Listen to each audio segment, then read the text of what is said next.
काजल, इन हाथों ने सिर्फ हथियार छोड़े हैं, चलाना नहीं भूले।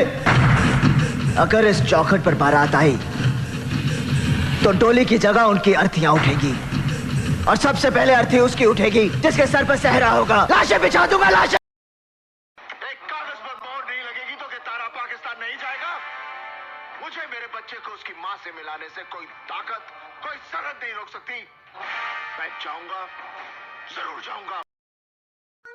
मान गए ना वसीम खान की ताकत को?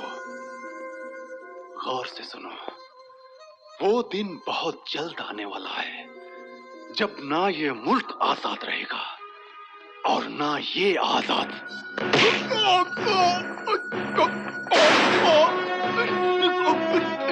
अब तू गौर से सुन, ये आजाद रहे ना रहे, लेकिन मेरा देश आजाद है और हमेशा आजाद रहेगा। हम गांधी जी को भी पूछते हैं, चंद्रशेखर आजाद को भी।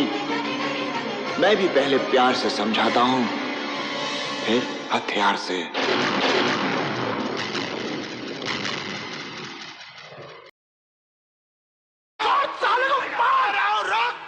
अगर सातों एक पाप गया तो रख, नहीं तो कसम गंगा मैया की घर में घुस कर मारूंगा। सातों को साथ मारूंगा, एक साथ मारूंगा। अरे रोक!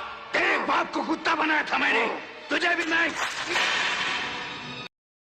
मिलाड, तारीख देने से पहले मैं कुछ अर्ज करना चाहूंगा। इजाजत है। पहली तारीख में यह कहा गया कि दामनी पागल है, उसे पागलखाने भेज दिया, जहां उसे पागल बनाने की पूरी कोशिश की गई। दूसरी तारीख से पहले अस्पताल में पड़ी उर्मी का खून कर दिया गया और केस बना खुदकुशी का, जबकि इस अदालत में मैंने यह साबित कर दिया कि उर्मी ने खुदकुशी नहीं की, उसका खून हुआ है।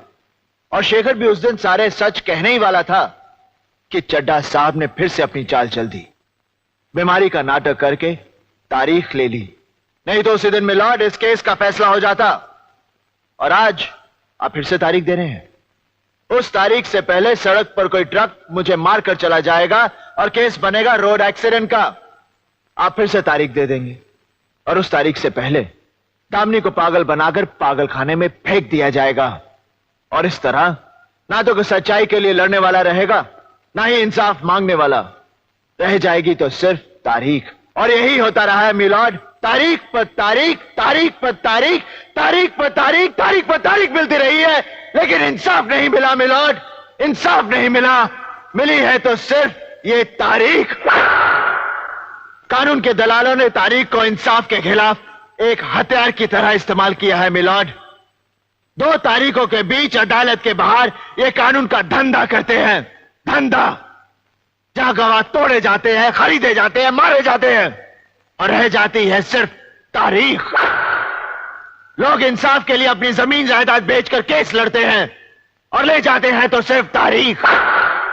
औरतों ने अपने गहने जेवर, यहां तक कि मंगलसूत्र तक बेचे हैं इंसाफ के लिए, और उन्हें भी मिली है तो सिर्फ तारीख। महीनों सालों चक्कर काटते काटते इस अदालत के कई फरियादी खुद बन जाते हैं तारीख, और उन्हें भी मिलती है तो सिर्फ तारीख।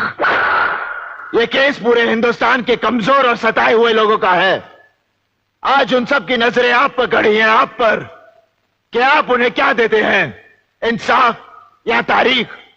अगर आप उन्हें इंसाफ नहीं दे सकते तो बंद कीजिए यह तमाशा, उखाड़ फेंकिए इन कटघरों को, फाड़ दीजिए, जला दीजिए इन कानून की किताबों को, ताकि इंसाफ के ऐसे चक्कर में और लोग तबाह ना हो, बर्बाद ना हो।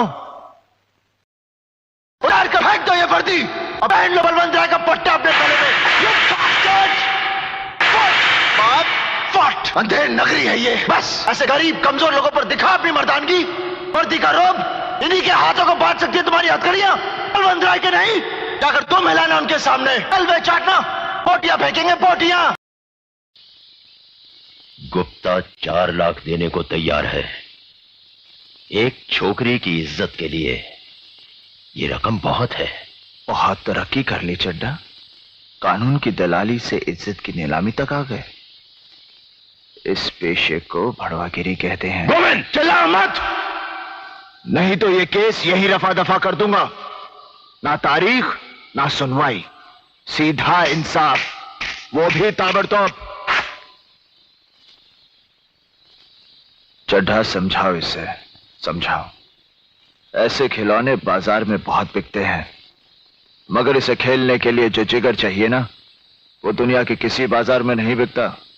मर्द उसे लेकर पैदा होता है, और जब ये 2.5 किलो का हाथ किसी पर पड़ता है ना, तो आदमी उठता नहीं, उठ जाता है।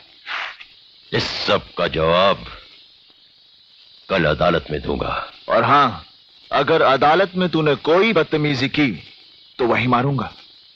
जज ऑर्डर करता रहेगा और तू पिटता रहेगा।